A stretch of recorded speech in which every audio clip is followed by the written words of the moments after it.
মহাশক্তি, তার মধ্যে সর্বশ্রেষ্ঠ নাম সংকীর্তন, নিরাপরাধে নাম লইলে পাই প্রেম ধন। চৈতন্য চরিতামৃতে ব্যাখ্যা করা হচ্ছে ভজনের মধ্যে শ্রেষ্ঠ নববিধা ভক্তি। ভজন মানে কি? আর ভজনের আর একটা কাছাকাছি শব্দ আছে ভোজন। একটা ভজন আর একটা হচ্ছে ভোজন। ভোজনটা তো আমরা ভালো বুঝতে পারি, ওটা নিয়মিতভাবে আমরা করি। শরীরের জন্য কি প্রয়োজন? ভোজন। আর আত্মার জন্য কি প্রয়োজন? ভজন। আত্মার খাদ্য হচ্ছে ভজন।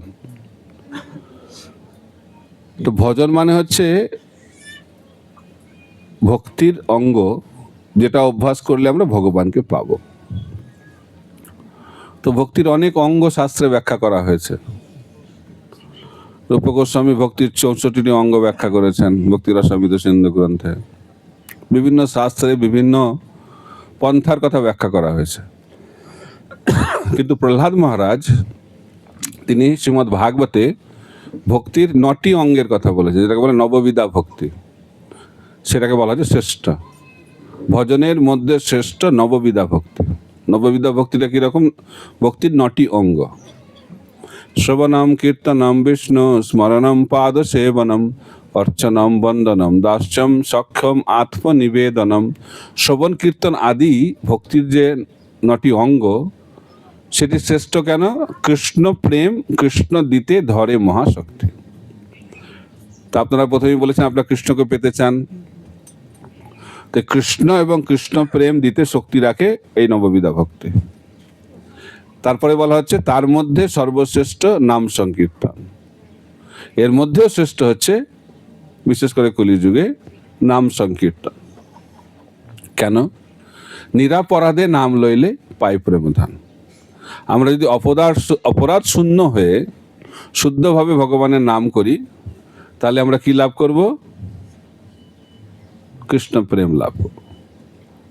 কারণ কৃষ্ণ প্রেম হচ্ছে ভক্তির উদ্দেশ্য। আমরা ভক্তি কেন করি?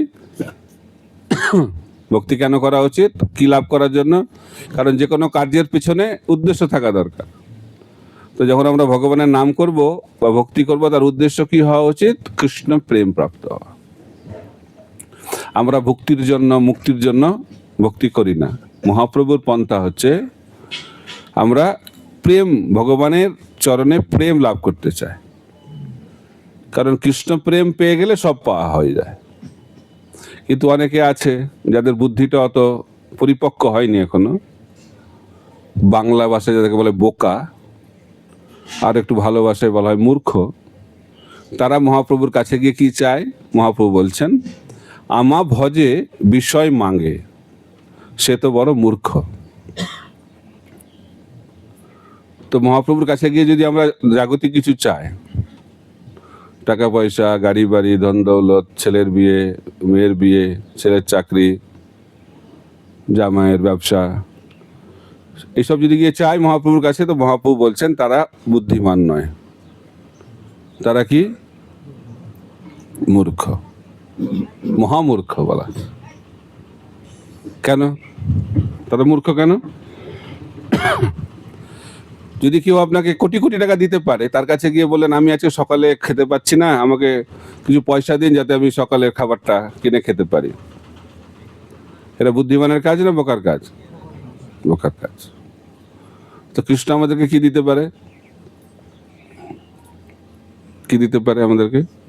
পুরো বৈকুণ্ঠ দিতে পারে, অনন্ত ঐশ্বর্য দিতে পারে। চিন্ময় জগতে ঐশ্বর্যটা কত? অনন্ত ঐশ্বর্য।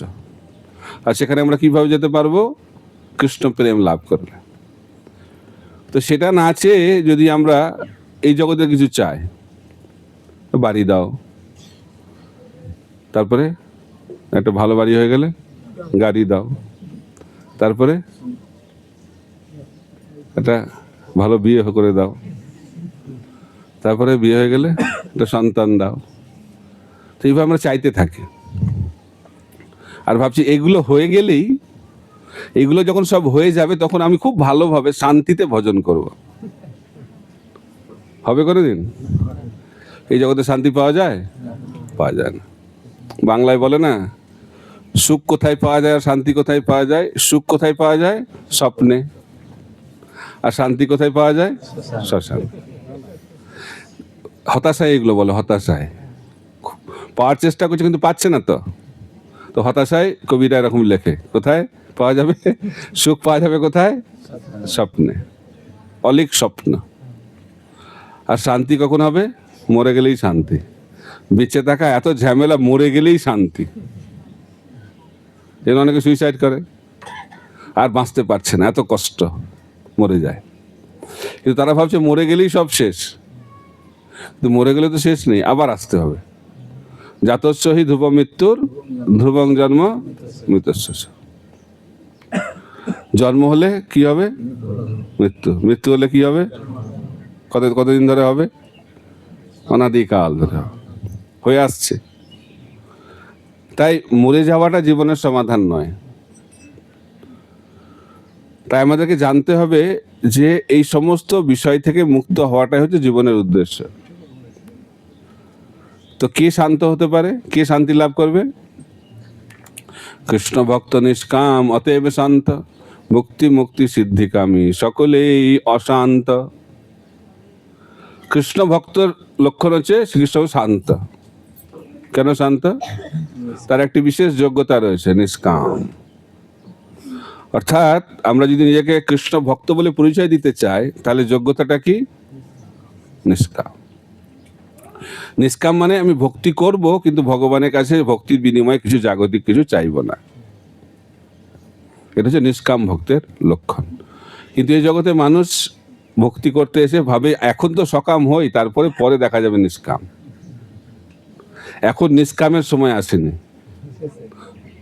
কখন নিষ্কাম হব? আমি মৃত্যুর কিছুদিন আগে নিষ্কাম হয়ে যাব। এখন ভোগ করে নি সকাম হয়ে, তারপরে আমি পরে নিষ্কাম হয়ে যাব। হবে? বয়স হয়ে গেলে আমরা নিষ্কাম হয়ে যাব? হবে না। তো নিষ্কাম কে হতে পারে? যার হৃদয়টা পরিবর্তন হচ্ছে। তাই বয়সের দ্বারা আমরা নিষ্কাম হতে পারি না, ভক্তির মাধ্যম দিয়ে আমরা নিষ্কাম হতে পারবো। নিষ্কাম ভক্তির মাধ্যম দিয়ে আমাদের হৃদয়টা নিষ্কাম হবে। তাই জপ করলে হবে না, জপের পরে আমাদেরকে কি করতে হবে? কিছু চাওয়া যাবে না। কিন্তু আমরা চাই। একটা ব্যক্তি চাকরি পেয়েছে, এগুলো শুনলে মনে থাকবে, নাহলে মনে থাকবে না। চাকরি পেয়েছে, চাকরিতে প্রমোশন হচ্ছে না। তো একটা ভক্ত বলেছে যে আপনি ভালো করে জব করুন, ভগবান তো সব আশা পূর্ণ করে। তো একদম 16 মালা শুরু করে দিস। কিছুদিন পরে প্রমোশন হয়ে গেছে। আর যেই প্রমোশন হয়ে গেছে, নামের প্রতি প্রগাঢ় বিশ্বাস, বুঝছে এত করুণাময় কৃষ্ণ, কত করুণাময়, খুব ভালো ভগবান। আর মনে মনে ভাবছে 16 মালা করলাম, প্রমোশন হয়ে গেল। 32 মালা করলে ডবল প্রমোশন হবে। দিয়ে 32 মালা শুরু করেছে, কিছুদিন পরে চাকরিটা চলে গেছে। এখন কি হবে? এখন কৃষ্ণ কিরকম? এটা হচ্ছে আমাদের অবস্থা। এটা হচ্ছে বলে সকাম ভক্তি। আমরা নাম করছি, কিন্তু নামের বিনিময়ে জাগতিক কিছু চাইছি। এরা কখনো ভগবানকে পাবে না। এই ধরনের ভক্তরা, সকাম ভক্তরা কখনো ভগবানকে পাবে না। তারা ম্যাক্সিমাম কোথায়? ঊর্ধ্ব লোকে যাবে, স্বর্গাদি লোকে গমন করবে। কিন্তু ভগবানকে পেতে গেলে কি ভক্তি করতে হবে? নিষ্কাম ভক্তি। বোঝা যাচ্ছে কথাগুলো? তো আপনারা কি ভক্তি করতে চান? সকাম ভক্তি না নিষ্কাম ভক্তি? তো ভগবানের কাছে গিয়ে কি চাইবেন? কি চাইতে হবে ভগবানের কাছে গিয়ে? ন ধনং ন জনং ন সুন্দরীং কবিতাং বা জগদীশ কাময়ে মম জন্ম নিজন্ম নিশ্চয় ভবতাৎ ভক্তির অহৈতুকিতই। অহৈতুকি ভক্তি, নিষ্কাম ভক্তি ভগবানের কাছে চাইতে হবে। তো এখন প্রথম জিনিসটা তো ওরা বুঝলো। মহাপ্রভু কি করতে বললেন? গৃহস্থদের কি কর্তব্য? দুটি, নাম সেবা আর একটা বৈষ্ণব সেবা। তো ওনারা বললেন তো নাম সেবা তো বুঝতে পারলাম, ভগবানের নাম করতে হবে, তো বৈষ্ণব সেবা যে করবো, তো বৈষ্ণব কি করে চিনবো? আর কলিযুগে বৈষ্ণব চেনা বিশেষ মুশকিল, কারণ কলিযুগে ভণ্ডামি হয় ধর্মের নামে সব থেকে বেশি। এই জন্য ভক্তিবিনোদ ঠাকুর খুব সাবধান করে দিয়েছেন বৈষ্ণব চিনতে গিয়ে আমাদের যেন ভুল না হয়। তো ভক্তিবিনোদ ঠাকুর কি বলছেন, এও তো এক কলির চেলা, তিলক নাখে গলায় মালা। কিরকম কলির চেলা? তিলক নাখে, অর্থাৎ তিলক পরেছে আর গলায় মালাও পরেছে। তো তিলক মালা কে পরে? বৈষ্ণব। তো ভক্তিবিনোদ ঠাকুর কি বলছেন? কলির চেলা। কেন কলির চেলা? সহজ ভজন, ভজনও করছে, কিন্তু ভজনটা কিরকম ভজন? সহজ ভজন, সহজিয়া। সহজ ভজন করছেন মামু, সঙ্গে লয়ে পরের বালা। অর্থাৎ ভজন করছে কাকে নিয়ে? পরস্ত্রীকে নিয়ে, রাসলীলা করছে, ভগবানকে অনুকরণ করে রাসলীলা করছে। তো তাদের কি গতি হবে? কোথায় যাবে? গোলক না নরক? নরকে যাবে। এই ধরনের বৈষ্ণবকে আমাদেরকে চিনতে হবে। আর কলিযুগে এই ধরনের বৈষ্ণবের সংখ্যা দিনকে দিন বাড়ছে। তো সেই কারণে মহাপ্রভুর পার্ষদ ভক্তরা জানতে চাইল কে বৈষ্ণব। তখন মহাপ্রভু বললেন যে যার মুখে হরিনাম তিনি বৈষ্ণব। কে বৈষ্ণব? যার মুখে হরিনাম, যিনি হরে কৃষ্ণ মহামন্ত্র জপ কীর্তন করেন তিনি বৈষ্ণব। এটা শুনে ভক্তরা খুব খুশি হয়ে গেল, বাহ খুব সুন্দর তো। কিন্তু ভক্তরা তো খুব চালাক, তারা জানে যে এই প্রশ্নের উত্তর আরো কিছু গভীর রয়েছে। তো যারা উন্নত ভক্ত তারা প্রশ্নের উত্তর শুনে আবার প্রশ্ন করে, এটা হচ্ছে ভালো স্টুডেন্টের লক্ষণ। যারা ভালো ছাত্র নয় একটু শুনেই বা ঠিক আছে হয়ে গেল, কিন্তু যারা ভালো ছাত্র তারা আরো জানতে চায়, আরো জানতে চায়। তো মহাপ্রভুর পার্ষদরা প্রশ্ন করেছে, হে মহাপ্রভু কি করে চিনবো কে বৈষ্ণব? আবার প্রশ্ন করেছে। তো মহাপ্রভু বলছে যিনি সবসময় নিরন্তর হরি নাম করেন তিনি বৈষ্ণব। এবার উত্তরটা একটু কঠিন হয়ে গেল। আগের বার একটু সহজ ছিল, হরিনাম করলেই টেনে টুনে 16 মালা করলেই তো বৈষ্ণব হয়ে যাচ্ছে। কিন্তু এখন কি বলছেন? নিরন্তর কীর্তনীয় সদা হরি তিনি বৈষ্ণব। তখন উৎসাহটা অনেকটা কমে গেল। কিন্তু তাও তারা সন্তুষ্ট নয়, আবার প্রশ্ন করেছে, মহাপ্রভু কে বৈষ্ণব? বৈষ্ণব চিনব কি করে? তখন মহাপ্রভু বলছেন যাকে দেখে অন্যের মুখে হরিনাম আসে তিনি বৈষ্ণব। 3 নম্বর উত্তর হয়ে গেল। তাহলে কোন উত্তরটা ঠিক? কারণ আমি এখানে অনেকবার বলেছি, আপনারা জানেন তিনটেই ঠিক, তিনটেই ঠিক। তো যিনি সবসময় যিনি হরিনাম করেন তিনি হচ্ছেন কনিষ্ঠ বৈষ্ণব, যিনি নিরন্তর হরিনাম করেন তিনি মধ্যম বৈষ্ণব, আর যিনি অন্যকে হরিনাম করান তিনি হচ্ছেন উত্তম বৈষ্ণব। তো ভগবত ধামে যেতে গেলে কোন বৈষ্ণব হতে হবে? উত্তম বৈষ্ণব হতে হবে। ওখানেই সমস্যা। এখন বৈষ্ণব চেনার আরো অনেক পন্থা শাস্ত্রে দেয়া হয়েছে। একটা সুন্দর কাহিনী বলবো যার মাধ্যম দিয়ে আমরা বুঝতে পারবো কে বৈষ্ণব। বৈষ্ণব মানে তার গুণাবলিতে তিনি বিভূষিত হবেন। যস্যাস্তি ভক্তির ভগবতী অকিঞ্চনা সর্বৈ গুণস্তত্রে সমাসতে সুরাহা হরাব অভক্তস্য কুত মহৎগণা মনোরথেন সতী ধাবত বহি। তো বলা হচ্ছে যস্যাস্তি ভক্তির ভগবতী অকিঞ্চনা, যে সমস্ত ভক্তরা অকিঞ্চন ভক্তি করে।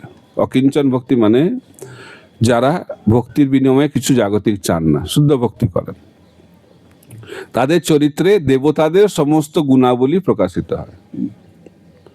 খালি দেবতাদের গুণাবলী নয়, যে সমস্ত গুণাবলী দেবতাদেরও নাই সেই সমস্ত গুণাবলীও এই সমস্ত শুদ্ধ বৈষ্ণবদের চরিত্রে প্রকটিত হয়। তো কি করতে হবে? নিষ্কাম ভক্তি, অকিঞ্চন ভক্তি যদি আমরা করি তাহলে সমস্ত গুণাবলীতে সেই ভক্ত বিভূষিত হবে।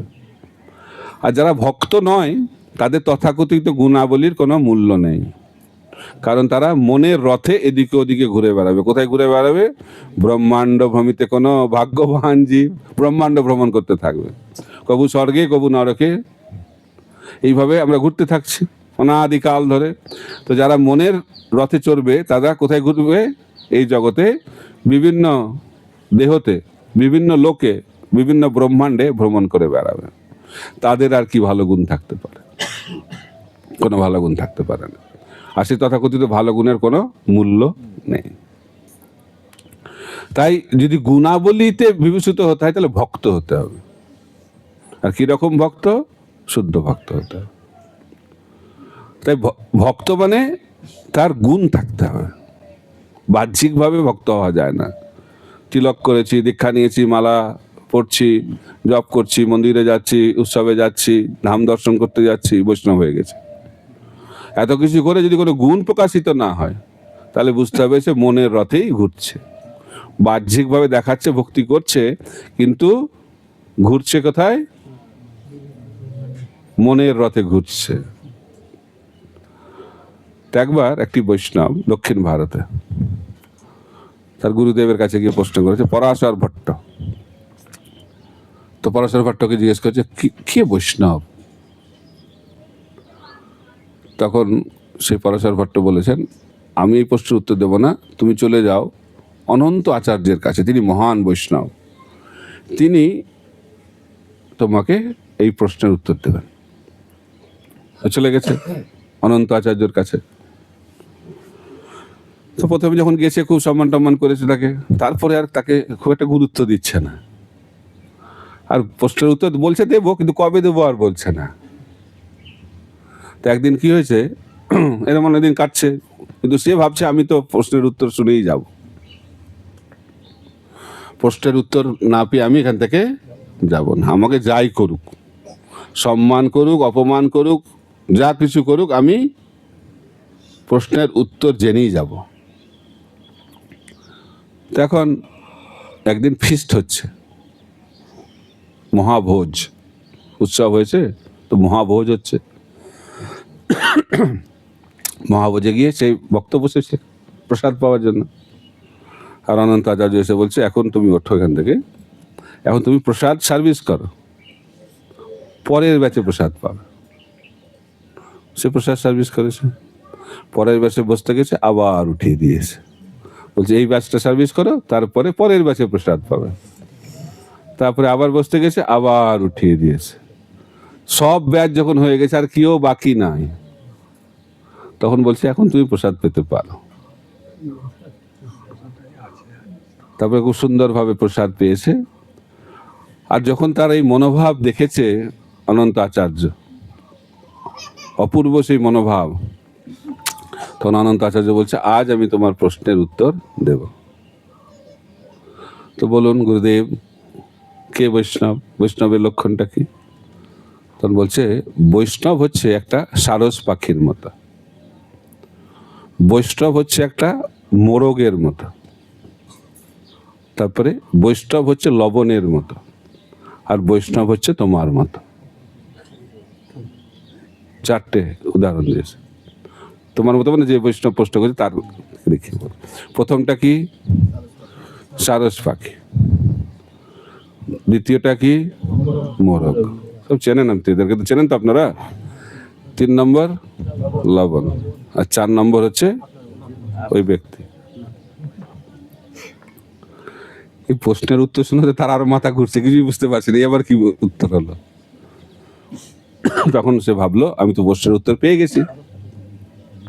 তো ফিরে এসেছে অনন্ত আচার্যের কাছ থেকে পরাশর ভট্টের কাছে, এসে গুরুদেবকে বলেছে এই প্রশ্নের উত্তর পেয়েছি, কিন্তু আমি তো কিছু উত্তর বুঝতেই পারছি না।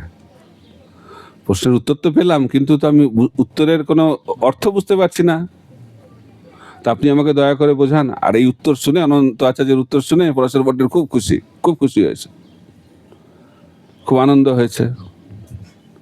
তখন ব্যাখ্যা করতে শুরু করেছে।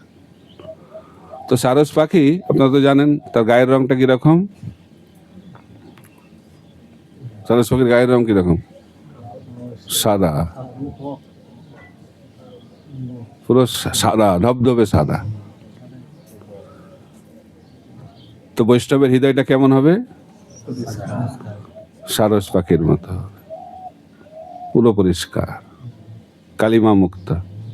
কাম, ক্রোধ, লোভ, মোহ, মদ, মাৎসর্য যার হৃদয় থেকে চলে গেছে তিনি হচ্ছেন বৈষ্ণব। তারপরে সারস পাখি জলাশয়ের পাশে থাকে, জলে থাকে, এখন তাকিয়ে থাকে। কোন দিকে তাকিয়ে থাকে? মাছের দিকে। কোন মাছ? ছোট মাছের দিকে খুব একটা উৎসাহ নেই, বড় মাছ। বড় মাছ দেখলেই সেটাকে কি করবে? ধরবে। তো বৈষ্ণব হচ্ছে এরকম। বৈষ্ণব কর্মকাণ্ডীয় জ্ঞানকাণ্ডীয়দের কাছে থাকবে না, তাদের কথা শুনবে না। তারা ছোট ছোট মাছের মতো। তারা কার কথা শুনবে? বৈষ্ণবদের মুখ থেকে শ্রবণ করবে। তো বৈষ্ণবের লক্ষণ হচ্ছে কৃষ্ণ কথা কার কাছ থেকে শ্রবণ করবে? উন্নত বৈষ্ণবের মুখ থেকে শ্রবণ করবে। কৃষ্ণ কথা শ্রবণ করবে, অন্য কোনো জাগতিক কথা শুনবে না। এটা হচ্ছে বৈষ্ণবের লক্ষণ। বৈষ্ণব সবসময় কৃষ্ণ কথা, কৃষ্ণ নাম, কৃষ্ণ কীর্তনে মগ্ন থাকে। মচ্চিত্ত মদ্গত প্রাণা বোধয়ন্ত পরস্পরম কথয়ন্তশ্চ মাং নিত্যং তুষ্যন্তি চ রমন্তি চ। কৃষ্ণ বলছেন সাধু সঙ্গ মানে সাধু সঙ্গে তারা কি করে? ভগবান খুব গর্ব করে বলছে আমার সম্বন্ধে আলোচনা করে। আমার মানে ভগবান কৃষ্ণ সম্বন্ধে আলোচনা করে। তো বৈষ্ণবদের কথাবার্তা কৃষ্ণ কথা, কৃষ্ণ নাম, কৃষ্ণ গুণ, কৃষ্ণ লীলা, কৃষ্ণের রূপ, এইসব নিয়ে যেখানে চর্চা হয় সেইটা হচ্ছে বৈষ্ণব সঙ্গ। তো বৈষ্ণব কি কথা শ্রবণ করবে? কৃষ্ণ কথা। তারপরে কি হয় না, সে জলাশয়ে যদি জলটা ঘোলা হয়ে যায়, কখন ঘোলা হয়? বর্ষাকালে জলটা ঘোলা হয়ে যাবে, তখন সারস পাখি সেই জলাশয় ত্যাগ করে চলে যায়, সেখানে আর থাকে না। তো বৈষ্ণবের আর একটা লক্ষণ হচ্ছে অসৎসঙ্গ ত্যাগ। তো যেখানে অসৎসঙ্গ হবে সেখানে বৈষ্ণব থাকে না। মহাপ্রভু বলছেন বৈষ্ণবের লক্ষণ অসৎসঙ্গ ত্যাগ, এই বৈষ্ণব আচার। স্ত্রী সঙ্গী এক অসাধু, কৃষ্ণ অভক্ত আর। তো বৈষ্ণবের কি লক্ষণ? অসৎসঙ্গ ত্যাগ। অসৎ মানে কি? স্ত্রী সঙ্গী, অর্থাৎ যারা ভৌতিক কামনা বাসনায় পূর্ণ, যৌন সুখ বাসনায় পূর্ণ, তারা হচ্ছে অসৎসঙ্গ। তারপরে আরেকটা অসৎসঙ্গ কি? কৃষ্ণ অভক্ত। যারা কৃষ্ণ ভক্ত নয় তারা হচ্ছে অসৎসঙ্গ। তো যারা বৈষ্ণব তারা অসৎসঙ্গকে ত্যাগ করে। আর কোথায় চলে যায়? অসৎসঙ্গ ত্যাগ করে যেখানে সাধুসঙ্গ হয়। তো এইভাবে বৈষ্ণব হচ্ছেন কিরকম? সারস পাখির মতো। মনে থাকবে? তারপরে দ্বিতীয় উদাহরণটা কি? হ্যাঁ, মোরগ। এটা আবার কিরকম? মোরগ কি করে? যেখানে নোংরা সেখান থেকে গিয়ে কি করে নিয়ে আসবে? খাবারটা নিয়ে আসবে। খাবারটা নিয়ে এসে তার বাচ্চাকে খাওয়াবে। তো বৈষ্ণব হচ্ছে সারগ্রাহী, সবসময় সারটা গ্রহণ করবে। বুঝা যাচ্ছে? এটা হংসের মতো। দুধ এবং জল আছে, বৈষ্ণব কি নেবে? দুধটা না। তাই বৈষ্ণবের লক্ষণ হচ্ছে বৈষ্ণব হচ্ছে সারগ্রাহী, সারটা গ্রহণ করে। তো ভক্তির সার কি? কৃষ্ণ প্রেম। ভাগবতের সার কি? কৃষ্ণ প্রেম। শাস্ত্র অধ্যয়নের উদ্দেশ্য কি? কৃষ্ণকে জানা। এই সারটা যদি আমরা বুঝতে না পারি আর খালি ভক্তি করে যাই, তাহলে আমরা বৈষ্ণব হতে পারবো না। তাই বৈষ্ণব হচ্ছেন মোরগের মতো সারগ্রাহী। 3 নম্বর লবণ। লবণ কখন কাজে লাগে? আমরা রান্না করি কি দিয়ে? লবণ দিয়ে। তো লবণ যদি আমরা দিই তাহলেই তো লবণের প্রভাবে স্বাদটা আমরা পাই, তাই তো? কিন্তু আমরা কি বলি? ও লবণটা খুব ভালো ছিল, আমরা বলি। সবজিতে লবণটা খুব ভালো ছিল। লবণের কথা কখন হয়? যদি লবণ খুব কম হয় আর লবণ খুব বেশি হয়, তাহলে লবণের কথা আলোচনা হবে। আর সবজিতে লবণ দেখা যায়? আমরা কি বলি লবণের সবজি? তো এইরকম হবে বৈষ্ণব। বৈষ্ণবের ব্যক্তিগত কোনো উদ্দেশ্য থাকবে না। বৈষ্ণব অন্যদের সেবা করার জন্যই তার জীবনকে উৎসর্গ করে। ঠিক যেমন লবণ খাদ্যের স্বাদ দেওয়ার জন্যই তার জীবনকে উৎসর্গ করে, তার নিজের কোনো অস্তিত্ব থাকে না। অর্থাৎ বৈষ্ণব কখনো নিজের কৃতিত্ব নিতে চায় না, কিন্তু আমরা এই জগতে সবসময় কৃতিত্ব নিতে চাই। ভালো কিছু হলে কে করেছে? আমি করেছি। আর খারাপ কিছু করলে কে করেছে? ও করেছে। আমরা দোষারোপ করতে এক্সপার্ট, দোষ দিতে এক্সপার্ট, আর কৃতিত্ব নিতে আরো এক্সপার্ট। তো এটা বৈষ্ণবের লক্ষণ নয়। তো বৈষ্ণব কখনো কৃতিত্ব নেয় না। আর আমরা এই জগতে কেন দুঃখ পাই? কৃতিত্ব নেওয়ার জন্য। তো কে ভক্ত হতে পারবে, কে বৈষ্ণব হতে পারবে, কি আনন্দে থাকতে পারবে এই জগতে? যার কৃতিত্ব নেওয়ার কোনো বাসনা আর থাকবে না। এই জগতে আমরা কেন আছি? এই জগতে আমরা আছি কৃতিত্ব নেওয়ার জন্য। কিছু কৃতিত্ব আমরা এই জগতে পাই এই জন্মে, আর যেটা পাই না সেটা পরের জন্মে পাওয়ার জন্য আমরা জন্মগ্রহণ করি। আবার ওই জন্মে কিছু পাই, আবার কিছু পাই না, অনাদিকাল ধরে কৃতিত্ব নেওয়ার জন্য আমরা বারবার জন্মগ্রহণ করছি। তো এই জন্ম মৃত্যু জরাব্যাধির চক্রকে যদি আমরা বন্ধ করতে চাই, তাহলে কি করতে হবে? কৃতিত্ব নেওয়া বন্ধ করতে হবে। আর বৈষ্ণব তার গুরুত্ব আমরা কখন বুঝতে পারবো? যখন বৈষ্ণব থাকবে তখন আমরা তার গুরুত্ব বুঝবো না। যখন লবণ ঠিকঠাক থাকবে খাবারে, তখন লবণের আমরা গুরুত্ব দেব না। কিন্তু যখন লবণ থাকবে না, লবণ নিয়ে লবণ নিয়ে নাহলে তো কোনো টেস্ট পাওয়া যাচ্ছে না। তো বৈষ্ণব দাও এরকম, যখন বৈষ্ণবের সঙ্গে থাকবে তখন আমরা বুঝতে পারবো না বৈষ্ণবের মাহাত্ম্য। কিন্তু যখন বৈষ্ণব থাকবে না তখন বুঝতে পারবো বৈষ্ণব কত মহান। দেখবেন বৈষ্ণব যখন দেহত্যাগ করে সবাই বলে ও কত ভালো বৈষ্ণব ছিল, কিন্তু যখন বেঁচে ছিল তখন গালি দিত। তাই আমাদেরকে শিখতে হবে দেহত্যাগের আগে বৈষ্ণবের গুণাবলী দেখা। আমরা বৈষ্ণবের গুণাবলী কখন দেখি? ওর মৃত্যুর পরে যে উৎসবটা হয়, কি উৎসব ওটা? স্মরণ উৎসবে সমস্ত গুণাবলী আমরা বলে থাকি, আর সারা জীবন গালি। এটা হচ্ছে আমাদের স্বভাব। তাই বৈষ্ণব কে আমাদেরকে সম্মান দেওয়া, এটা হচ্ছে বৈষ্ণবের প্রধান লক্ষণ। তাই বৈষ্ণব হতে গেলে বৈষ্ণবকে সম্মান দিতে হবে। বৈষ্ণবের মর্যাদা, বৈষ্ণবের গুরুত্ব আমাদেরকে বুঝতে হবে। কারণ আমরা যে ভক্তি জীবন এসেছি তার প্রধান কারণ হচ্ছে বৈষ্ণব। ভক্তি জীবন শুরু করেছি এই জীবনে, সেটাও বৈষ্ণবের কৃপাতে। ভক্তি জীবনে টিকে থাকবো কার জন্য? বৈষ্ণবদের কারণে। ভক্তি জীবনে অগ্রগতি লাভ করবো কি কারণে? বৈষ্ণবদের কারণে। ভক্তি জীবনে সিদ্ধি লাভ করবো কি করে? বৈষ্ণবের কারণে। চিন্ময় ধামে গিয়ে ভগবানের সেবা কিভাবে করবো? বৈষ্ণবের কৃপাতে।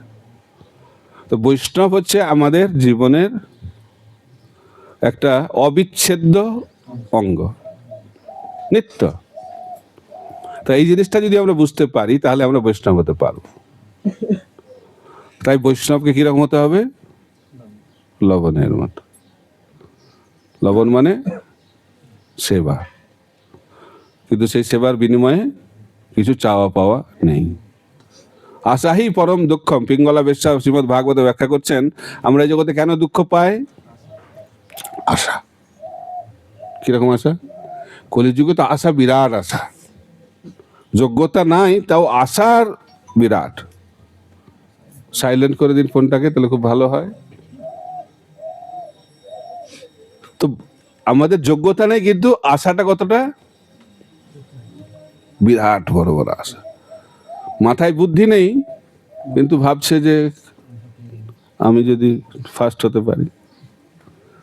মিউজিক কিছু জানে না, কিন্তু ভাবছে আমি সব থেকে বড় গায়ক হব। তারপরে আর কি বলবো, আর না, মেন হচ্ছে যে আমাদের আশা থাকাটা ঠিক আছে, কিন্তু আশাটা একটু বাস্তবিক আশা হলে ভালো। আমি উদাহরণ দিই মনে রাখার জন্য। একটা ছেলে ভাবছে যে ওর বিয়ে হবে, কি আশা, আমার বউটা এত সুন্দর হবে, এত গুণাবলীতে বিভূষিতা হবে, যেমন সীতা দেবীর গুণাবলী ছিল, সেরকম যদি হয় আমার স্ত্রী তাহলে কত ভালো হয়, আশা। কিন্তু সে ভুলে গেছে যে সে রাম নয়, সে তো রাবণ। কিন্তু আশাটা দেখুন, বিরাট আশা। একটা মেয়ের বিয়ে হবে, বলছে আমার স্বামীও খুব সুন্দর হবে, অনেক গুণাবলী থাকবে রামের মতো। কিন্তু সে ভুলে গেছে যে সে সীতা নয়, সে হচ্ছে শূর্পণখা। কিন্তু আশাটা বিরাট। তো এরকম আশা যদি থাকে তাহলে জীবনে কি লাভ হবে? হতাশা। আশা থেকে কি লাভ হবে? হতাশা। তো আপনারা কি হতাশা চান না আনন্দ চান? হতাশা থেকে মুক্ত হতে গেলে আশাটা ছাড়ুন। আমি কি পাবো সে আশাটা বন্ধ করে আমি কি দেব, এটা হচ্ছে বৈষ্ণব। বৈষ্ণব মানে অন্যের জন্য জীবন উৎসর্গ করা। এই জগতে যারাই মহান, যে কোনো ক্ষেত্রে দেখবেন, খালি ভক্তি জীবনের কথা বলা হচ্ছে না। যারা দেশ রক্ষা করছে আর্মিতে, যারা যথার্থ আর্মি, তারা কার জন্য জীবন দিচ্ছে? দেশের জন্য। তাদের জীবনের উদ্দেশ্য হচ্ছে দেশকে সুরক্ষিত রাখা। যারা সমাজ সেবা করছে, তাদের কি উদ্দেশ্য? সমাজকে সেবা করে তার জীবনের উদ্দেশ্য। কিন্তু অন্তিমে সর্বশ্রেষ্ঠ ত্যাগ হচ্ছে যখন আমরা ভগবানের জন্য সেবা করব, সর্বশ্রেষ্ঠ ত্যাগ। অর্থাৎ সেখানে আর কোনো, এটা কোনো সীমানার দ্বারা সীমাবদ্ধ নয়। বসুদৈব কুটুম্বকম, সারা পৃথিবী পরিবারে পরিণত হয়ে যায়। বৈষ্ণবদের পরিবার হচ্ছে সারা পৃথিবী। সারা পৃথিবী কি? সারা ব্রহ্মাণ্ড, সারা জগৎ। এই যে মনোভাব, এটা হচ্ছে বৈষ্ণবের লক্ষণ। তার ব্যক্তিগত কোনো চাওয়া পাওয়া থাকবে না। সেই কারণে চৈতন্য মহাপ্রভু 24 বছর বয়সে তার 16 বছরের অপূর্বা সুন্দরী স্ত্রী এবং বৃদ্ধা মাতাকে পরিত্যাগ করে, সামাজিক নিন্দাকে সহ্য করে তিনি সন্ন্যাস আশ্রম গ্রহণ করলেন। কেন? জগৎবাসীকে কৃপা করার জন্য। তিনি তার ক্ষুদ্র পরিবারকে ত্যাগ করলেন, কারণ তিনি চিন্তা করলেন তার যে আসল পরিবার সারা পৃথিবী, সেই পরিবারকে উদ্ধার করার জন্য তিনি এই ত্যাগকে গ্রহণ করলেন। এটা যে বৈষ্ণব। তো রামচন্দ্র ভগবান তিনি খুব জনপ্রিয় রাজা ছিলেন। কেন জনপ্রিয় রাজা? অনেক গুণ, তিনি তো ভগবান। কিন্তু তিনি একটা কার্য করতেন, যখন কোনো পরিবারে কোনো ভালো ঘটনা ঘটতো, আনন্দের উৎসব, তিনি সেখানে তাদের সঙ্গে গিয়ে আনন্দ করতেন। আর যদি কোনো পরিবারে খুব দুঃখজনক ঘটনা ঘটেছে, সেখানে গিয়ে তিনি তাদের সঙ্গে কান্না করতেন। এটা হচ্ছে বৈষ্ণব। বৈষ্ণব মানে হচ্ছে পর দুঃখে দুঃখী, পর সুখে সুখী। কিন্তু আমাদের অবস্থাটা কিরকম? উল্টো, পর সুখে দুঃখী। আমরা দুঃখী আমাদের কিছু নাই বলে নয়, আমরা দুঃখী হচ্ছে কেন? ওর আছে, আমার নাই। ঠিক না? এটা হচ্ছে অবস্থা। একজন লোক তপস্যা করেছে, সিদ্ধি লাভ করেছে, তো দেবতা এসে সিদ্ধি তো বলছে তোমার কি চাই? বলছে আমাকে এমন একটা বর দিন আমি যেটা চাইবো সেটা পেয়ে যাব। বলছে ঠিক আছে, তথাস্তু। খুব আনন্দ মেতে উঠেছে। তারপরে বলেছে আর একটা, তুমি যেটা পাবে তোমার প্রতিবেশী তার ডবল পাবে, ওটা শুনতে পাইনি। তো সে তো খুব আনন্দে আত্মহারা হয়, একদম ফিরে এসছে গ্রামে। তো গ্রামে তো বাড়ি টাড়ি অত ভালো থাকে না। বলছে দেখা যাক, যে বরটা তো দিল, ওটা কাজ করবে কিনা দেখি। আমাদের মধ্যে সবসময় সন্দেহ থাকে। তো বলছে আমার একটা সুন্দর বাড়ি হয়ে যাক। তো সুন্দর বাড়ি হয়ে গেছে। তো বলছে আমি তো যাই দেখি তো বাইরে থেকে গিয়ে কেমন লাগছে। তো বাইরে গিয়ে দেখছে বাহ, অপূর্ব বাড়ি, গ্রামে তো এরকম কোনো বাড়ি নেই। তো যখন এবার দেখছে নিজের বাড়িটা, তারপর পাশে তাকাচ্ছে, দেখছে পাশের বাড়িটা ওর থেকে আরো ভালো, দোতলা বাড়ি, অপূর্ব সুন্দর বাড়ি। সব আনন্দ শেষ। গ্রামে দেখুন কোনো বাড়ি নেই এরকম, কিন্তু একটা বাড়ি যেহেতু ওর থেকে ভালো, তার মনটা কি হচ্ছে এখন? জ্বলে পুড়ে যাচ্ছে। তখন সে আবার বলছে আমার বাড়িটা দোতলা হয়ে যাক। তো বেরিয়েছে, তার বাড়িতে দোতলা হয়ে গেছে, কিন্তু তার পাশে বেড়ে 4 তলা হয়ে গেছে। তো মহাবিপদ, মহাবিপদ। তার বলছে দেখা যাক এবার কি করা যায়, বলছে আমি ওকে দেখবো। বলছে আমার একটা চোখ কানা হয়ে যাক। চিন্তা করুন, সঙ্গে সঙ্গে দেখছে পাশের বাড়ির লোকটা 2টো চোখ অন্ধ হয়ে গেছে। তখন খুব খুশি, বাহ, আনন্দ কিভাবে হলো? চোখ অন্ধ হয়ে আনন্দ হলো। তো এই জগতে এটা হচ্ছে বাস্তবতা। আমরা এইভাবে আনন্দ পাওয়ার চেষ্টা করি, এটাকে বলে ঈর্ষা। ঈর্ষা মানে হচ্ছে অন্যের ভালো দেখলে হৃদয়টা জ্বলে। সেই জন্য আমাদের সারা পৃথিবীর মালিক হয়ে গেলেও আমরা আনন্দ পাবো না। আমরা ভাবছি না ও কত সুন্দর বাড়ি এরকম হয়ে গেল, কত সুন্দর হয়ে গেল, আমি খুব আনন্দে থাকবো। সারা পৃথিবীর মালিক হয়ে গেলেও আনন্দ আমরা পাবো না, কারণ সমস্যাটা কোথায়? ভেতরে রয়েছে, ঈর্ষা। তাই ভক্ত মানে হবে ঈর্ষা শূন্য। প্রভুপাদ বলছেন এই জগৎটা হচ্ছে ঈর্ষার জগৎ। আমি তোমার প্রতি ঈর্ষা পরায়ণ, তুমি আমার প্রতি ঈর্ষা পরায়ণ, এটা হচ্ছে জড় জগৎ। এবং তারপর তিনি বলছেন এই কৃষ্ণ ভাবনামৃত আন্দোলন হচ্ছে সেই সমস্ত ব্যক্তিদের জন্য যারা হচ্ছে ঈর্ষা শূন্য, ফার্স্ট ক্লাস। প্রভুপাদ বলছেন প্রথম শ্রেণীর ব্যক্তি। তো যারা নিজেদেরকে ইস্কনের ভক্ত বলে পরিচয় দিতে চান, প্রভুপাদ চাইছেন তাদেরকে ঈর্ষা শূন্য হতে।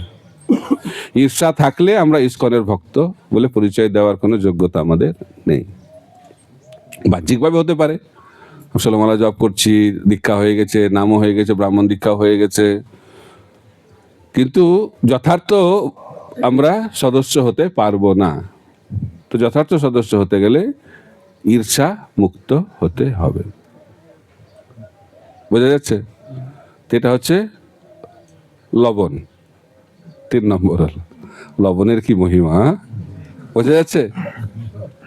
তারপরে 4 নম্বরটা কি ছিল? বলছে বৈষ্ণব তুমি তোমার মতো। তার মধ্যে আবার কি লক্ষণ দেখা গেল? সহনশীলতা। এত অপমান করছে, এত অপমান করছে, প্রতিক্রিয়া করছে? কোন প্রতিক্রিয়া, সহ্য করতে হবে। যে সহে সে রহে। বৈষ্ণব মানে সহনশীল। এই সহনশীলতা না থাকলে আমরা কখনো বৈষ্ণব হতে পারবো না। তাই মহাপ্রভু বলছেন তিনাদপি শুনিছেন তররপি সহিষ্ণুতা, সহ্য করার ক্ষমতা। তারপরে মাত্রা স্পর্শস্তু কন্তেয় শীতোষ্ণ সুখ দুঃখতা অগমপাইন অনিত্যাস তাং তিতিক্ষস্য ভারত। তিতিক্ষা মানে সহনশীলতা। গীতাতে বলছে, মহাপ্রভু শিক্ষা দিচ্ছেন, শাস্ত্রে ব্যাখ্যা করা হচ্ছে। শ্রীমদ্ ভাগবতে বলে তিতিক্ষবি কারণিকা। বৈষ্ণবের অনেক লক্ষণের মধ্যে প্রথমটা বলছে তিতিক্ষব, সহনশীলতা। তো সহ্য কে করতে পারবে? যে বিনম্র, যে বৈষ্ণব, তিনি সহ্য করবে। যারা বৈষ্ণব নয়, যাদের অহংকার রয়েছে, সহ্য করবে? আর এখন তো অল্পই একদম প্রতিক্রিয়া। যারা লোকাল ট্রেনে যান হাওড়া শিয়ালদার দিকে, দেখলে বুঝতে পারবেন কিরকম বৈষ্ণব। একটা সিট নিয়ে খালি তর্ক হবে না, পরের স্টেশনেই নামবে, ঠিক আছে, কিন্তু সেই সিট নিয়ে ঝগড়া করবে। আর ঝগড়া খালি না, হাতাহাতিও হয়ে যাবে। যে সিটটা কতক্ষণের জন্য? পরবর্তী স্টেশন অবধি। এই কলিযুগের লক্ষণ। কলিযুগে সহনশীলতা খুব কম, খুব কম। এই জন্য দেখা যাচ্ছে না বিবাহ বিচ্ছেদ এত কেন হচ্ছে? কোনো সহ্য শক্তি নেই। আমাদের সম্বন্ধটা টিকে থাকে কখন? যে কোনো সম্বন্ধ, বৈষ্ণবদের সঙ্গে ভগবানের সম্বন্ধ, তো ভক্তের সঙ্গে ভক্তের সম্বন্ধ, স্বামী স্ত্রীর সম্বন্ধ, পিতামাতার সঙ্গে ছেলে মেয়েদের সম্বন্ধ, এটা সহ্যের উপর নির্ভর করে। যে যত সহ্য করবে সে তত একসঙ্গে থাকতে পারবে। কলিযুগে কেউ আমরা একসঙ্গে থাকতে পারি না কেন? কারণ আমরা একে অপরকে সহ্য করতে পারি না। কেন সহ্য করতে পারি না? কারণ আমরা অহংকারে পূর্ণ। প্রভুপাদ বলছেন একসঙ্গে থাকলে ঝগড়া হবেই। এটা নয় যে বৈদিক সংস্কৃতির ঝগড়া ছিল না। স্বামী স্ত্রীতে যদি ঝগড়া না হয় সেটা আবার একটা সমস্যা। প্রভুপাদ বলছে স্বামী স্ত্রী একসঙ্গে থাকে, ঝগড়া হয় না, তারপরে ডাল মে কুচ কালা হয়। নিশ্চয় করে ব্যাপার আছে, ডুবে ডুবে কেউ জল খাচ্ছে। ডুবে ডুবে জল খাচ্ছে। তো ঝগড়া হবে, কিন্তু ঝগড়াটা চার দেওয়ালের মধ্যেই সীমাবদ্ধ থাকে। এটা হচ্ছে বৈদিক সংস্কৃতি। সহ্য করে, একটু আওয়াজ হয়, তারপর একটু বৃষ্টি হয়, তার আগে একটু কি হয়, ঝড় ওঠে, তারপরে শান্ত হয়ে যায়, কিছুদিন কথা বন্ধ থাকে, তখন অনেকে লিখে দেবে, কথা বলবে না, লিখে দেবে। এটা দেখা যায় বৈদিক স্বামী স্ত্রীর যে সমস্ত লীলা আমরা শুনেছি। কিন্তু তারা কখনো ভাবে না যে আমি থাকবো না একে অপরের থেকে, আলাদা হয়ে যাব, এটা কখনো চিন্তাতেই থাকে না। কেন? কারণ ভালোবাসার বন্ধন রয়েছে। ভালোবাসার লক্ষণ হচ্ছে সহনশীলতা। তো এখন কি হচ্ছে, এখন তো ভালোবাসা খুব তাড়াতাড়ি, সবকিছু ফাস্ট, ফাস্ট ফুড না, সবকিছু ফাস্ট। প্রেম করতেও ফাস্ট, বিয়ে করতেও ফাস্ট, আর ডিভোর্স দিতেও ফাস্ট, ফাটাফাট। বলা হচ্ছে প্রথম দর্শনেই প্রেম, আর প্রথম ঝগড়াতেই ডিভোর্স। কলিযুগের ভালোবাসা। তার একটা বলা হচ্ছে যে বিয়ের আগে, আগে তো বিয়ের আগে কেউ কথা বলতো না, তাই না? বিয়ের সময় দেখতো সাধারণত ছেলেমেয়েরা আগে পরে, এখন তো সবকিছু আগেই হয়ে যাচ্ছে। তো বিয়ের আগে ছেলেরা নাকি খুব কথা বলে, তখন মেয়েরা একটু শান্ত থাকে, মনে মনে ভাবে আমারও সময় আসবে, তুমি এখন করে নাও, আমার সময় আমি দেখাবো। তারপর বিয়ের কিছুদিন পরে তখন রোলটা বদলে যায়, তখন কি হয়, স্ত্রী বলে আর স্বামী শোনে। বাহ, খুব সুন্দর। যারা বিবাহিতা তারা খুব সুন্দর ভাবে ব্যাখ্যা করছেন। তার কয়েক বছর পরে স্বামী স্ত্রী দুজনেই বলে, পাড়া প্রতিবেশী শ্রবণ করে, শ্রবণ কীর্তন সব জায়গাতেই হচ্ছে। তারপরে আর কিছুদিন পরে, এটা আমি নিজে যোগ করেছি, আর কিছুদিন পরে স্বামী স্ত্রী কোর্টে ঝগড়া করে, আর কোর্টে বসে জাজ শ্রবণ করে, শ্রবণ কীর্তন। এটা হচ্ছে কলিযুগের ভালোবাসা। তো এরকম ভালোবাসা কেন হচ্ছে? সহনশীলতা নেই। তো বৈষ্ণব হবে সহনশীল। এই সহনশীলতা কিভাবে আসবে? যখন আমরা ভগবানের হস্তক্ষেপ আমাদের জীবনে দর্শন করতে পারবো। তাই যারা বৈষ্ণব তারা ভাবে, বিশ্বাস করে ভগবান যা করে ভালোর জন্য করে। এটা হচ্ছে বৈষ্ণবের দর্শন। প্রভুপাদের একবার আঙুল কেটে গেছে, প্রভুপাদ বলছে আমার গলা কেটে যেত, কিন্তু ভগবানের কৃপায় আঙুলটা কেটে গেল। এটা হচ্ছে বৈষ্ণবের দর্শন। কিন্তু আমাদের কি দর্শন? একটু কিছু হয়ে গেলে, আরে বাইরের লোক ভালো আছে, যারা ভক্তি করে না তারাই ভালো আছে, যদি ভক্তি করে জীবনটা আরো অবস্থা খারাপ, ভক্তি করে কি লাভ? এটা কমন প্রশ্ন, সবাই প্রশ্ন করে। যতক্ষণ ভালো চলবে, ও খুব ভগবানের মতো আর কেউ হয়, হরিনাম করছি, খুব ভালো চলছে, চাকরি হচ্ছে, এ হচ্ছে, সবকিছু হয়ে যাচ্ছে, কিন্তু খারাপ সময় এসে গেলেই বাস। কিন্তু বিশ্বাস পরীক্ষা কখন হবে? যখন আমাদের জীবনে প্রতিকূল পরিস্থিতি আসবে। প্রতিকূল পরিস্থিতিতে বোঝা যাবে কে কাকে ভালোবাসে। বোঝা যাচ্ছে? তাই ভগবানও জানে, এই যে আমাকে দেখাচ্ছে তো ভালোবাসা, তো ভগবানও পরীক্ষা করবে, তাকে বিপদে ফেলে তখন দেখবে যে তুমি আমাকে কত ভালোবাসো, তাই না? বলা হচ্ছে যে একটা বন্ধু আর একটা বন্ধু, কে আমার বন্ধু কখন বুঝতে পারবো? বিপদে পড়লে। ভালো সময় তো সবাই বন্ধু, পয়সা থাকলে তো পকেট ভাঙানোর জন্য বন্ধুর অভাব নেই, কিন্তু বিপদে পড়লে তখন আর কেউ ধারে কাছে আসবে না। তাই বিপদের সময় বন্ধু চেনা যায়। তাই মহাপ্রভু এবং কৃষ্ণ এবং ভগবানের যারা স্বরূপ অবতার, ওনারাও পরীক্ষা করতে চান যে এই ভক্তটা কি সত্যি আমাকে ভালোবাসে। তো কি করে বুঝবো ভগবান? বিপদে ফেললে। তাই ভগবানকে ভালোবাসা খুব বিপজ্জনক, কারণ ভগবান পরীক্ষা করবে, পরীক্ষায় পাস করতে হবে। তাই সহনশীলতা অত্যন্ত গুরুত্বপূর্ণ। তাই যে ভগবান যা করেন ভালোর জন্য। দুটো কাহিনী বলবো, তাহলে আপনারা বুঝতে পারবেন, বাস্তবিকভাবে বুঝতে পারবেন যে কিভাবে ভগবান যা করে ভালোর জন্য করে। এই বিশ্বাসটা থাকলে আমি জীবনে আনন্দে থাকবো। ভগবানকে পাওয়া তো বাদ দেন, এই জগতেও শান্তিতে আনন্দ থাকতে গেলে এই বিশ্বাসটা যদি থাকে, আমাদের জীবনটা আনন্দময় হয়।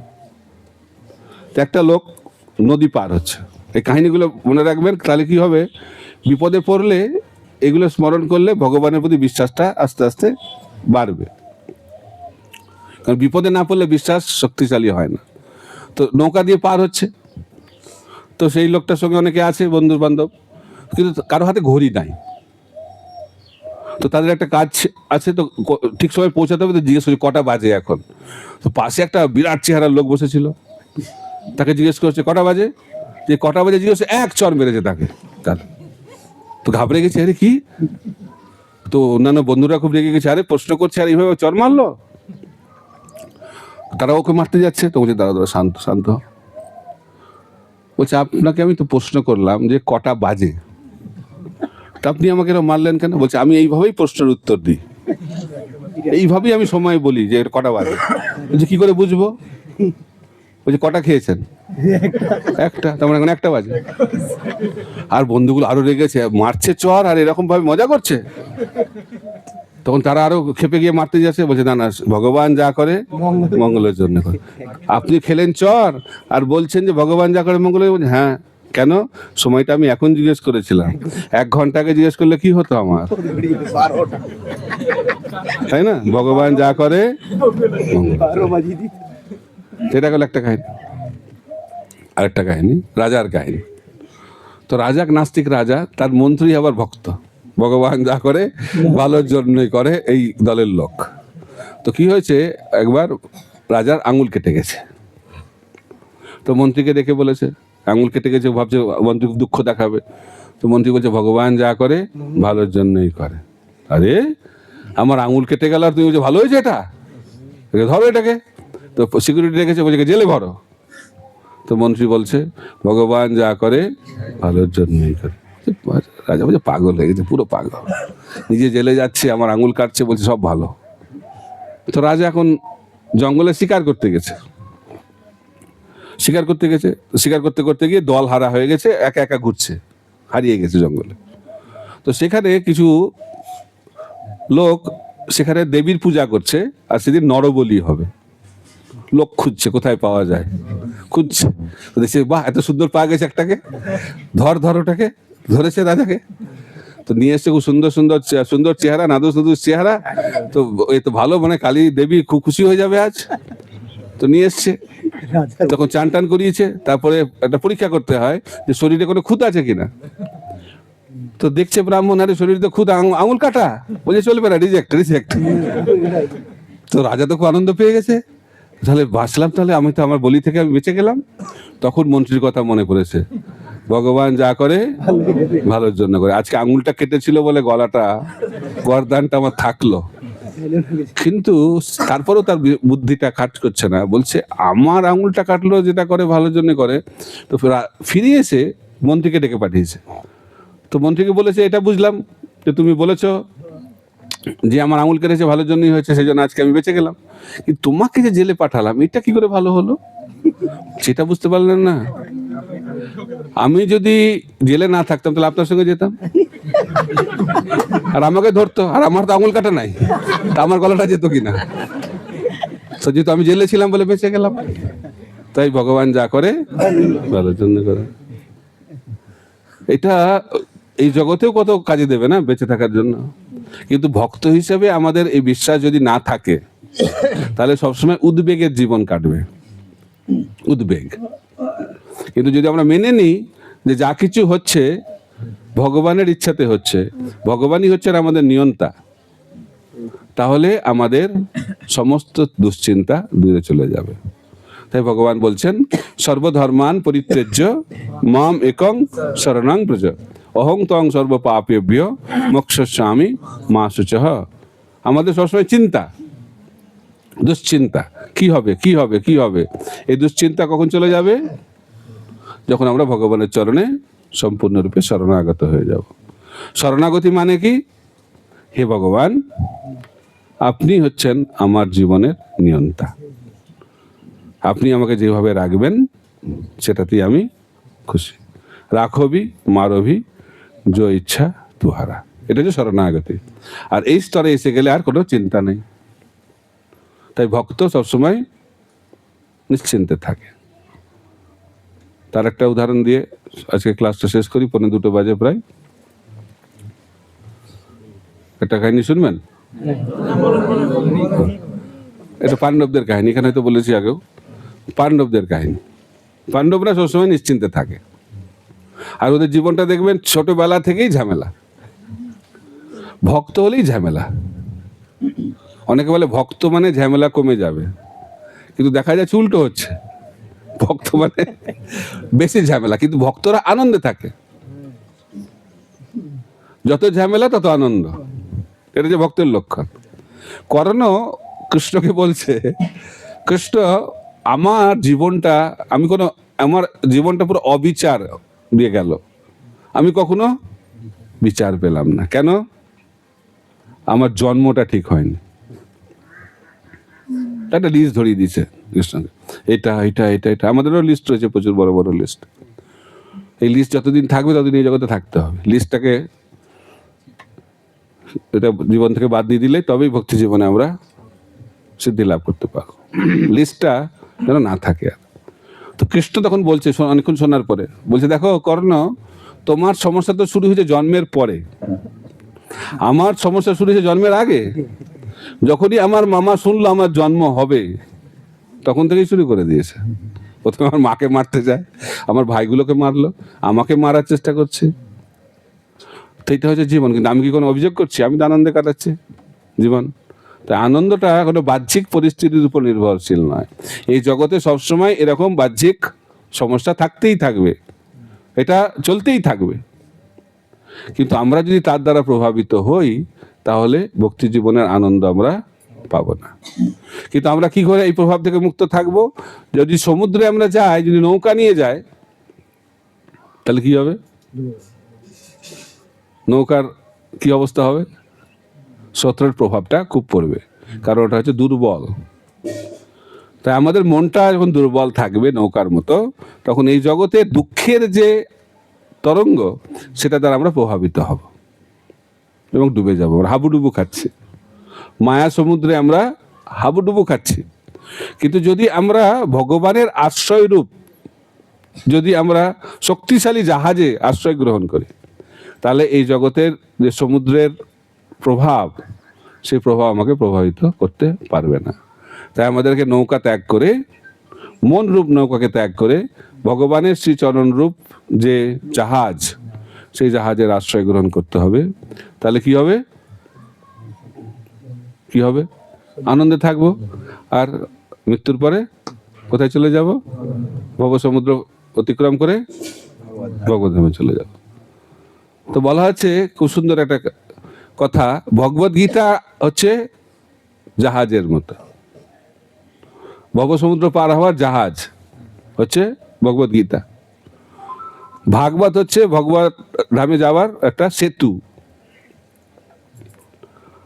ঠিক আছে, জাহাজের থেকে সেতুটা একটু শক্তিশালী। আর যদি চৈতন্য চরিতামৃতের আশ্রয় কেউ গ্রহণ করে, হরিনাম যদি কেউ করে, হরিনাম সংকীর্তনের আশ্রয় গ্রহণ করে, তাহলে ভব সমুদ্রটা শুকিয়ে যাবে, আপনি হাঁটতে হাঁটতে ভগবত ধামে চলে যাবেন। বোঝা যাচ্ছে? সমুদ্র আর সমুদ্র থাকবে না, সবকিছু শুকিয়ে যাবে। এটা হচ্ছে মহাপ্রভুর কৃপা। তো পাণ্ডবদের কাহিনীটা শুনিয়ে দিই। তো পাণ্ডবেরা যুদ্ধ করতে যাচ্ছে প্রতিদিন। কি যুদ্ধ? কুরুক্ষেত্রের যুদ্ধ, ভয়ানক যুদ্ধ। প্রতিদিন যায় সকালে, জানে না ফিরবে কিনা পরের সেই দিন। যুদ্ধের এটাই হচ্ছে প্রভাব। সকালবেলা থেকে সন্ধ্যাবেলা পর্যন্ত যুদ্ধ করে, আবার রাত্রিবেলায় এসে খুব আনন্দে, রাত্রিবেলায় আনন্দ করে, কোনো প্রভাব নেই। দিনের বেলা যুদ্ধ, রাত্রেবেলায় আনন্দ। কি করে সম্ভব? আমাদের তো একটু কিছু সমস্যা এসে গেলে ওইটারই চিন্তা, খালি ওটা কি হবে, ওটা কি হবে, ওটা কি হবে। আমরা ভাবছি যে এইটা সমাধান হয়ে গেলে আমি আনন্দ পাবো, আর সে আমরা ভুলে যাই এটার সমাধান হয়ে গেলে আরেকটা আসবে। সেজন্য আমাদের সমস্যাকে নিয়ে চিন্তা করলে আমাদের জীবনটা সমস্যাময় হবে। তাই আমাদের কৃষ্ণ চিন্তা করতে হবে। তাই পাণ্ডবেরা সবসময় কৃষ্ণ চিন্তায় মগ্ন। তো সেই কারণে এই জগতের সমস্যা তাদেরকে কোনো প্রভাবিত করতে পারছে না। এটা হচ্ছে বিজ্ঞান, কৃষ্ণ ভাবনাময় বিজ্ঞান। তো একদিন কি হয়েছে, ভীষ্ম পিতামহ প্রতিজ্ঞা করেছে, কিন্তু দুর্যোধন কি করতো, প্রতিদিন ভীষ্মকে বলতো, আপনি তো মারবেন না পাণ্ডবদেরকে, আপনি পাণ্ডবদের লোক, খালি অপমান করে। একদিন এত অপমান করেছে, একদম রেগে গেছে, বলছে আমি আগামীকাল পাণ্ডবদেরকে শেষ করে দেবো। এটা শুনে তো কৃষ্ণের চিন্তা হয়ে গেছে, এখন কি হবে কি হবে। ভীষ্ম পিতামহ প্রতিজ্ঞা, মানে ভয়াবহ প্রতিজ্ঞা, তো কি করা যায়। তো পাণ্ডবদের শিবিরে গেছে সন্ধ্যাবেলায়, তো পাণ্ডবরা তো আনন্দ কাটাচ্ছে, রাত্রে পার্টি করছে। তো চিন্তা কৃষ্ণের এখন, তো দেখে ওদেরকে ওদের আনন্দ দেখে বলছে, তোমরা আনন্দে আছো, খবর পেয়েছো আজকে ব্রেকিং নিউজটা কি জানো? বলছে আপনি তো জানবেন, আপনি তো ব্রেকিং নিউজ, বলুন কি চাই, কি নিউজ আজকে? বলছে আজকের নিউজ হচ্ছে ভীষ্ম পিতামহ কালকে তোমাদের শেষ করে দেবে। বলছে বাহ, খুব সুন্দর খবর তো। এতদিন তো আমরা যুদ্ধ করছিলাম, জানতাম না যে ফিরবো কি ফিরবো না, কালকে গ্যারেন্টি যে ফিরবো না। আপনাকে এই সংবাদ দেওয়ার জন্য অসংখ্য ধন্যবাদ। আর আমরা কার হাতে নিহত হব? ভীষ্ম পিতামহের হাতে। এর থেকে মহিমান্বিত মৃত্যু কি হতে পারে? অসংখ্য ধন্যবাদ আপনাকে এই খবর দেওয়ার জন্য। কালকে আবার দেখা হবে। হরে কৃষ্ণ। আর আমাদের হলে কি হতো? বাপরে, কি হবে কি হবে, কিভাবে বাঁচবো, তাই না? এইটা হচ্ছে বৈষ্ণব, উন্নত বৈষ্ণব আর আমাদের মতো বৈষ্ণবদের পার্থক্য। পরীক্ষিত মহারাজকে বললো 7 দিনের মধ্যে মরে যাবে তুই, তো উনি তো নিজেই সেই অভিশাপ থেকে মুক্ত হতে পারতেন না, তো তিনি করলেন না কেন? কারণ কৃষ্ণ যে ভজে সে বড় চতুর। তো পরীক্ষিত মহারাজ ভাবলেন, আমি হয়তো এখন আমার ক্ষমতার দ্বারা এই মৃত্যুটাকে একটু পিছিয়ে দিতে পারি, কিন্তু আমাকে তো একদিন মরতেই হবে। এখন আমি 7 দিনের নোটিশ পেয়েছি, ভবিষ্যতে 7 দিনের নোটিশ নাও পেতে পারি। এটা হচ্ছে বুদ্ধিমান। যারা বুদ্ধিমান তারা মৃত্যুকে দূরে ঠেলে দেয় না, যারা বুদ্ধিমান তারা মৃত্যুকে আলিঙ্গন করে, তারা মৃত্যুকে সামনে রেখে জীবন যাপন করে। যে ভক্ত মৃত্যুকে সামনে রেখে জীবন যাপন করবে তার কাছে মৃত্যু কৃষ্ণ রূপে আবির্ভূত হবে। ঠিক যেভাবে পরীক্ষিত মহারাজের কাছে শ্রীমদ্ ভাগবত রূপে আবির্ভূত হলেন ভগবান। কেন? তিনি মৃত্যুকে সামনে রাখলেন, আর আমরা কি করি? পেছনে। তো যারা মৃত্যুকে পিছন দিকে রাখবে তাদের কাছে কৃষ্ণ মৃত্যু রূপে সামনে আবির্ভূত হবে।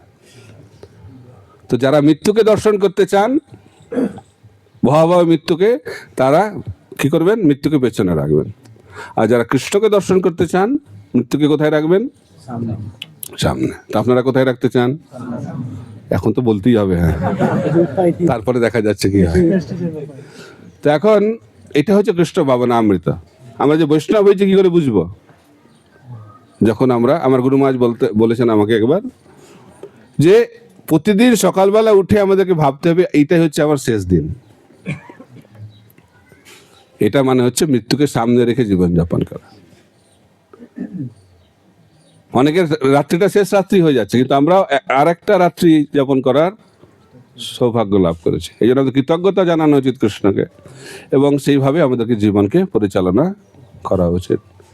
তাহলে আমরা কৃষ্ণ ভাবনাময় থাকবো এবং সমস্ত উদ্বেগ, সমস্ত ভয় থেকে আমরা মুক্ত হব। তা না হলে জীবনটা কিভাবে কাটবে? ভয়ে ভয়ে কাটবে। কি হবে? মৃত্যু হবে। তারপরে কি হবে? জন্ম হবে। তারপরে এবার কি হবে? মৃত্যু হবে। তারপরে আবার কি হবে? জন্ম হবে। এই কি হবে এই চিন্তা না ছাড়লে আমরা কৃষ্ণ ভাবনামৃত হতে পারবো না। তাই কৃষ্ণ ভাবনামৃত হতে গেলে আমাদের কি হবে এই চিন্তা ত্যাগ করে কৃষ্ণ চিন্তা করতে হবে। হরে কৃষ্ণ কৃষ্ণ কৃষ্ণ হরে হরে, হরে রাম রাম রাম হরে হরে। এইটাই হচ্ছে কৃষ্ণ ভাবনামৃত। আর এইটা লাভ করার জন্যই আমরা আন্তর্জাতিক কৃষ্ণ ভাবনামৃত সংঘ ইসকনে যোগদান করেছি। আর এটি যদি আমরা লাভ করতে পারি তাহলে আমাদের জীবন সার্থক হবে। শিল প্রভুপাদ কি জয়।